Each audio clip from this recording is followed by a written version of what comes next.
Hello everyone. It's another non-fiction book today. Hopefully you're not too disappointed with the way the channel is progressing or changing. I've given reasons for why I'm doing this type of book in other reviews. So, Marcus Aurelius Meditations. I thought I'd do something classical related because I'm hopefully potentially going to Rome for the first time in a couple of days, or a few days, 5th November to the 9th. I have to say hopefully and potentially because I'm rather pessimistic about these sorts of things. And it's always be prepared for the worst, and that's very pertinent to this book here, Marcus Aurelius Meditations. I'd always been aware of Marcus and his meditations and sort of Stoicism in general just from general reason of history, but also from William Irving's Guide to the Good Life. I think that's what the title is. It's a sort of repackaged modern version of Stoicism without the historical aspects and without the metaphysical aspects that come into Stoicism. And I'd read, I can't remember when I read this actually. I think it might have been very start of this year or end of last year. I'm not quite sure about that, but either way, I read Diogenes and other moralists. I think it was the Oxford World Classics version before reading Stoicism. So it's quite interesting because obviously Diogenes and the Cynics sort of came before, so it's good context. Where to start with Marcus Aurelius Meditations? I think I'll start with the back.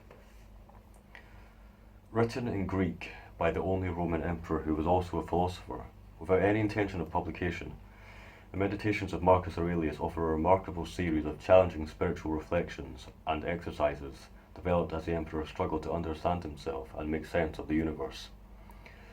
While the Meditations were composed to provide personal consolation and encouragement, Marcus Aurelius also created one of the greatest of all works of philosophy, a timeless collection that has been consulted and admired by statesmen, thinkers, and readers throughout the centuries.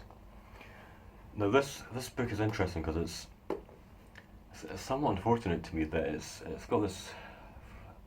Well, I perceive it to have this image or perception as being sort of entry-level philosophy, because it's very practical and worldly. It just deals with instructions. It's very easy to read. It's not like Hegel and any other sort of or complex philosophy. It's not like that at all. It's not even like Nietzsche or whatever. It's one of those books that's very popular. It's almost like reading Sun Tzu's The Art of War. It's like obviously you see those lists where books that businessmen should read and books that like how to think like a Roman emperor, that sort of thing, which I'm kind of suspicious of. It's kind of I've always been suspicious of that type of approach. Very popular. But I guess it helps disseminate the ideas, but I've always been kind of, it's sort of like self-help books, that sort of thing. But of course, this book, the actual book, not like a modern repackaged version. This book is very it's worthwhile and has a lot of value to it, and it's obviously it's historical and it's got a lot of obscure detail and whatnot. So it's not like those sort of modern, perhaps watered down versions. So it's sort of like entry level. So it might look sort of complicated and whatnot, but it's very easy to read. So I think before I get on to some of the parts of this and just skip around, this is one I've not really planned as much. Just to talk about philosophy in general, just talk about history, I suppose. This review. Just before we get into all that, I think I'll read a little bit of context in terms of give a little bit of context in terms of Marcus and who he was, and a bit about the book as well. So, Marcus Aurelius Antoninus was born in AD 121 in the reign of the Emperor Hadrian. At first he was called Marcus Annius Verus, but his well-born father died young and he was adopted, first by his grandfather, who had him educated by a number of excellent tutors, and then, when he was 16, by Aurelius Antoninus, his uncle by marriage, who had been adopted as Hadrian's heir, and had no surviving sons of his own. Aurelius Antoninus changed Marcus's name to his own and betrothed him to his daughter, Faustina. She bore 14 children, but none of the sons survived Marcus except the worthless Commodus, who eventually succeeded Marcus as emperor. On the death of Antoninus in 161, Marcus made Lucius Verus, another adopted son of his uncle, his colleague in government. There were thus two emperors ruling jointly for the first time in Roman history. The empire then entered a period troubled by natural disasters, famine, plague, and floods, and by invasions of barbarians. In 168, 1 year before the death of Verus left him in sole command, Marcus went to join his legions on the Danube. Apart from a brief visit to Asia to crush the revolt of Avidius Cassius, whose followers he treated with clemency, Marcus stayed in the Danube region and consoled his somewhat melancholy life there by writing a series of reflections, which he called simply To Himself. These are now known as his Meditations, and they reveal a mind of great humanity and natural humility, formed in the Stoic tradition, which has long been admired in the Christian world. He died of an infectious disease, perhaps, in camp on 17th of March, AD 180. So obviously he led a storied life. He's very much an inspirational figure. He's down through the ages. He's one of those philosopher kings, I suppose. He's one of those heroic figures that inspire people even to this day. And hopefully I'm going to see his column and his equestrian statue in Rome. So that'll be quite a moment. So I've been thinking about a way to approach this book and how to discuss it. Before I sort of get on to snippets of the book and the sort of wisdom that is contained therein, I think I'll change it up a little bit actually, and I'll talk about, just to make it a little bit more personal for a change, since I've almost been doing these reviews for a year, talk about how this book relates to my world building project just for a couple of minutes. I have a fantasy world building project I've been doing since 2016, and really its first inceptions started many years before 2016. But outside of my general sort of short stories, I do quite a complicated and quite a large scale fantasy world building project. Essentially, I can summarise it. I've finally figured out a way to summarise it. This is about 500 pages of collected writings. I figured out a way to summarise it by saying that it's like Kingdom of Heaven plus Princess Mononoke. Really, that's kind of the aesthetic and the sort of theme of it. And really, it's kind of a west to east dichotomy in terms of the sort of cultural aspect, sort of political aspect of the world. And on the west, we have this sort of Byzantine theocracy, this sort of very much anthropocentric world-denying culture and civilization.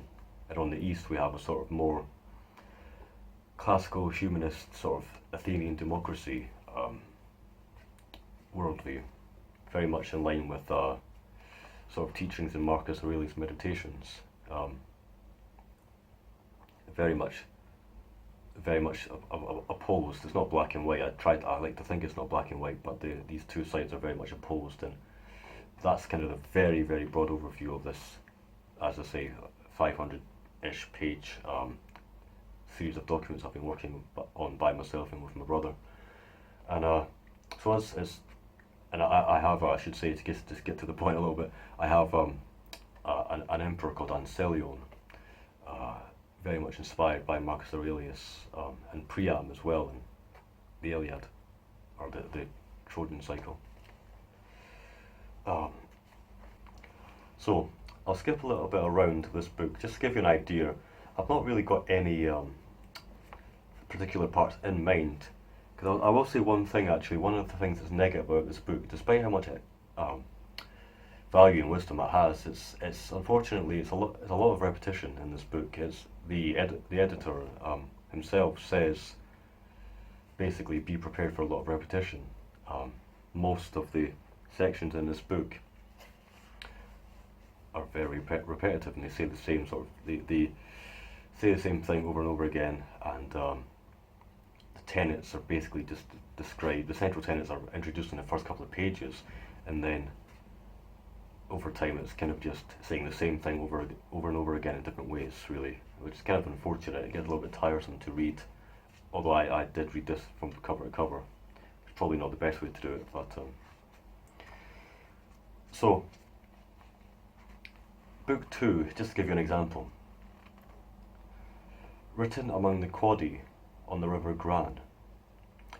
Say to yourself first thing in the morning, today I shall meet people who are meddling, ungrateful, aggressive, treacherous, malicious, unsocial.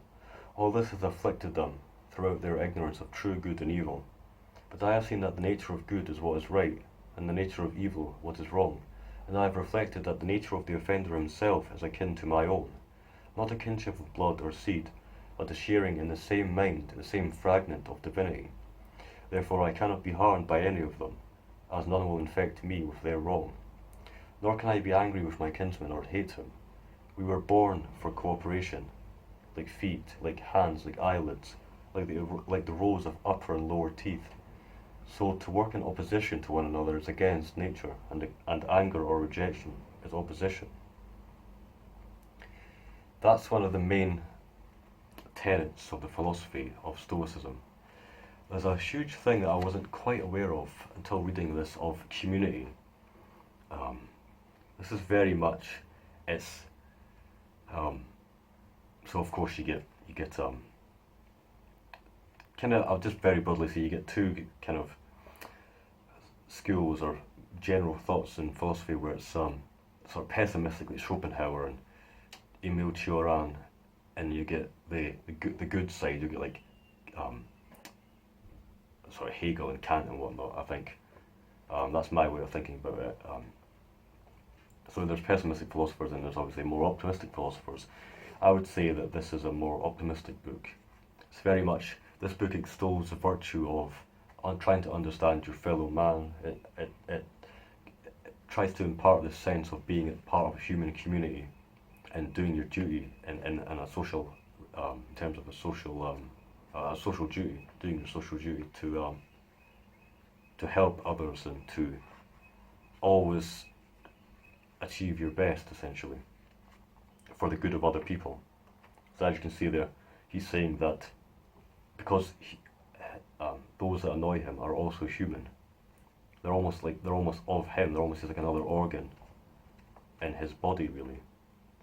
And there's also this sense of I guess the world, I can't remember what it's called, the world city of Stoicism. It's this idea of this greater sort of cosmopolitan view of things, where again we're all part of this same community. It's almost anti-nationalistic, and it's almost globalist in a way, which is interesting for how there's negative elements to globalism, of course, if you're aware of those sorts of things. But it seems to me that that's kind of this is sort of the progenitor of sort of a cosmopolitan worldview. So it's always saying that we're not isolated because we're also human and there are other humans in the world. We're all part of this greater city. I'm just going to read a couple of sections here, just skip around the books, see what we can remember. Remember how long you have been putting this off, how many times you have been given a period of grace by the gods and not used it. It is high time now for you to understand the universe of which you are a part, and the governor of that universe of whom you constitute an emanation, and that there is a limit circumscribed to your time. If you do not use it to clear away your clouds, it will be gone, and you will be gone, and the opportunity will not return. Of course, a lot of these tenets in this book are very much common sense. You hear a lot of people, and I think I used to be one of them as well, where it's, what's the point in reading philosophy like this when a lot of it nowadays we understand you only live once. Try and live every day as if it's your last, etc., etc. It really all comes down to that, said in quite profound ways. But what you don't get is this sense of, in this book anyway, of the grander aspects of this sort of cosmological perspective and the community aspect and the social duty aspect. Of course, there's elements of, goes back to Socrates and Diogenes and all these other philosophers. It goes on to talk about value, the value of material goods, etc. a lot of these philosophers are obviously very ascetic and very strong-willed and willing to undergo hardship and transformation.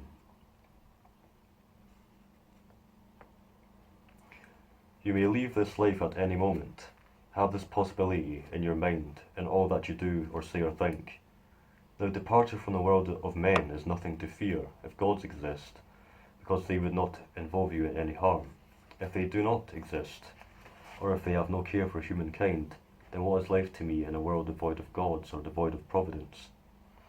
But they do exist, and they do care for humankind, and they have put it absolutely in man's power to avoid falling into the true kinds of harm. If there were anything harmful in the rest of experience, they would have provided for that too, to make it in everyone's power to avoid falling into it. And if something cannot make a human being worse, how could it make his life a worse life? There's a couple of unfortunate aspects for me in meditations that don't really have much applicability to me, and that's the sense that there is this higher power that's ordaining everything, and making sure, and there's this greater power that it's always, no matter how bad things get, it's always there's this sort of narrative where nothing can go wrong in the grand scheme of things, and even if a human life is bad, there will always be some benefit to it in the next life or something like that, which is something I find hard to subscribe to. There's also elements to this book, I'm just remembering, a lot of the things in this book that deal with metaphysics, for example, are very much not applicable to today's world. For example, they talk about the Great Conflagration. Stoicism wasn't just about practical ways of living, it was also about grander cosmological events, such as the cycle of death and rebirth, and this Great Conflagration, which is, I believe, I can't quite remember it, but essentially the Stoics believed that the world was basically consumed in a great cosmic fire, and everything started again. So there's elements to that which obviously don't have much pertinence to today's world, I suppose. Now there's a section here. Do externals tend to distract you? Then give yourself a space to learn some further good lesson and stop your wandering. That done, you must guard against the other sort of drift. Those who are dead to life and have no aim for the direction of every impulse, and more widely every thought, are driftlers in deed as well as word. There's an aspect of meditations that is in Stoicism that is most well known, which is the idea of control and externals. It essentially comes down to, if you can't control something, there's literally and utterly no point in worrying about it. That's one of the things that I absolutely seem to not be able to put into practice. This idea that, so for example, if you're late for a meeting and you're on a bus or whatever, but you're stuck in traffic, it sounds obviously very simple and straightforward, but there's obviously no point in getting angry or annoyed at that situation because there's nothing you can do. A lot of Stoicism is about being self-reliant and wholly self-reliant. So nothing in the outside world should have any real worth, essentially. All that matters is your state of mind and state of being, and things can always be worse. There's this, I always remember this part, not in this book, but in Irving's repackaging of it. This idea that if you practice Stoicism, you can almost actually get into this almost addictive state of wanting things to be worse, to actually practice it more and more and more.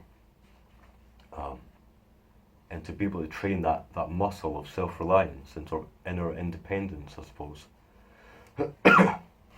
This idea that if your possessions are taken away from you, you're still yourself, you're still human, you're still centered. And even if you lose a limb, you still got your other limb. It's always about seeing that it's I think it is actually the most positive philosophy out there.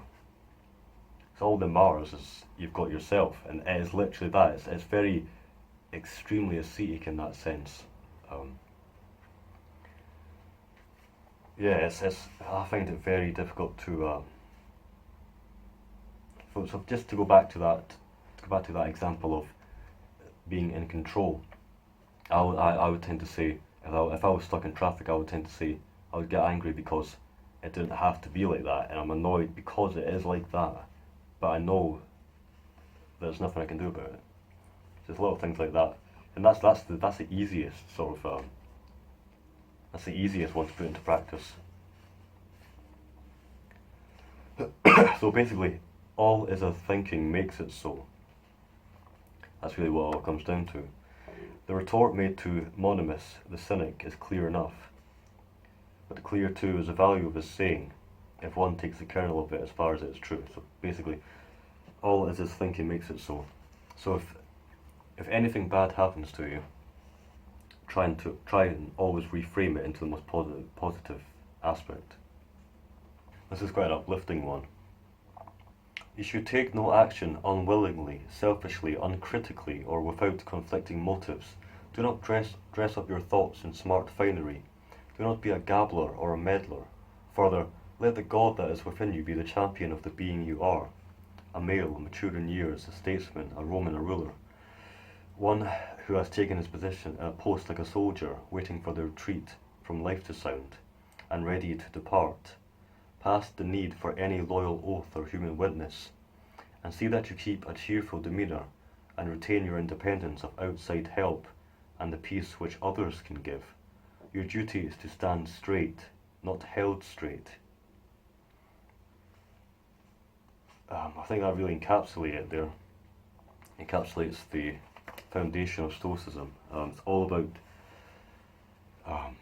I guess, I think they say Jesus is the rock on which Christians stand. I think for Stoics, I think they are the rock themselves. They don't need anything outside themselves. Although there seems to be a contradictory aspect to that, because obviously Marcus had this idea of the gods and of the greater whole. There's a whole thing in here about the whole, the capital W whole, and the purpose of the universe. I think is it. I'm sure the editor talks about this. He's got a lot of good notes. It seems contradictory to me because he seems to be using that as a crutch in a way. Surely he should be entirely isolated in his self in order to sort of enact what I just read out. But he seems to be he has this hope, this wishful thinking about the gods and the greater purpose of the universe. And on that point, there was actually a lot of good notes on this. And in fact, half of the book is notes. This is again, it all comes down to the same sorts of sentiments. But for example, remove the judgment and you have removed the thought, I am hurt. Remove the thought, I am hurt, and the hurt itself is removed. It always seems to be this almost inhuman element. I don't think it's possible to do that unless you've been brought up with Stoic teachings in mind and you have the right circumstances. I don't think it's possible to be utterly detached from situations and experiences. One of the things that Marcus actually struggles with in this book, and which the editor talks a lot about, is he, despite the fact that he's completely integrated, or tries to be completely integrated with Stoicism, he is Marcus Aurelius. He is the Stoic philosopher, really. He wakes up and gets annoyed with people. He always, there's a whole trend in this book, a running thread where he seems to be genuinely quite annoyed at his fellow man, and he actually chides himself for being so. And he lets things annoy him sometimes. You can see it in the writing.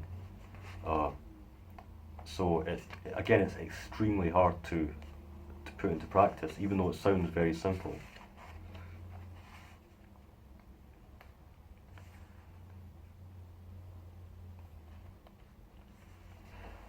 I can't quite find the direct quote or quotes, since there's obviously several repetitions of the same sorts of ideas and sayings. I can't quite find that in the book currently, but there's one that I always remember. It's this idea of always go at a certain task as if it's the only thing that matters.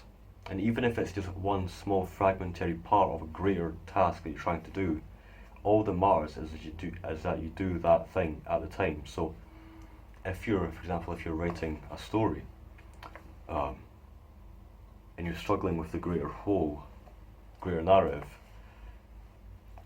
all that matters is that you fully give yourself to the idea of writing a single paragraph, and that can in some way help, because at least you're trying. All you can do, and a lot of this book is, all you can do is be true to yourself, essentially. It's very inward looking. Sort of tangential to this, but sort of related, is if you are doing your proper duty, let it not matter to you whether you are cold or warm, whether you are sleepy or well slept, whether men speak badly or well of you, even whether you are on the point of death or doing something else, because even this, the act in which we die, is one of the acts of life, and so here too it suffices to make the best move you can. The empty pomp of a procession, plays on the stage, flocks and herds, just jousting shows, a bone thrown to puppies, titbits into the fish ponds, ants toiling and carrying, the scurries of frightened mice, puppets dancing on their strings. Well, amid all this you must keep yourself tolerant, do not snort at them, but bear in mind that a person's worth is measured by the worth of what he values. There's a lot in here. It's interesting. There seems to be contradictory elements to Stoicism, and what Marcus writes. He says to be very independent, and he also says, do not be ashamed of help. It is your task to achieve your assigned duty, like a soldier in a scaling party. What then if you are lame and cannot climb the parapet by yourself, but this is made possible by another's help? So again, there's always this element of social cohesion. It's this strange pull between independence and sort of social duty and being part of the greater sort of community. So don't sort of shirk help when it is there to take it. As I always remember is this, expressed in various ways. A deep scowl on the face is contrary to nature, and when it becomes habitual, expressiveness begins to die or is even finally extinguished beyond rekindling. Try to attend to this very point, that this is something against reason. In the field of moral behaviour, even if the consciousness of doing wrong is lost, what reason is there left for living? The beginning of that is interesting. It's always, I think, we as humans, we get enjoyment from being sort of negative and pessimistic, and even there's sort of like a self-image as well, where you don't want to be seen to be happy and outward. And I think if you can see everything as positive and happy and take the best out of life, and if you can do that, but you're not allowing yourself to do that, that's deeply sort of immoral and deeply sort of troubling to your own sort of progression as a human. I think most people do that. I think we can instantly just be happy and not have scowls on our faces, and just a negative expressions and whatnot. But we sort of let ourselves be annoyed and constantly sort of sinking back into negative thoughts. So I think I'll leave it there. I've already covered quite a lot. There's still a lot in here though, in terms of the sort of central tenets. I've not covered a few of them. It's quite addictive to read this. I hadn't really looked back at it. I probably obviously should have, but yeah, I highly recommend Marcus Aurelius Meditations. Even if you're not, the good thing about this book is that it doesn't really require any background knowledge on sort of theological concepts, philosophy, like sort of the grounding of like Hegel, Nietzsche, Kant, any philosopher you can think of. It's very, again, just as Marcus Aurelius tried to be sort of centered within himself, this book is sort of isolated in a sense and independent. This book is also very, very much, you can just read it without any connections to any other philosophy, even history, really. And that's what's good about it. So, hope you enjoyed that. Thanks for watching, everyone.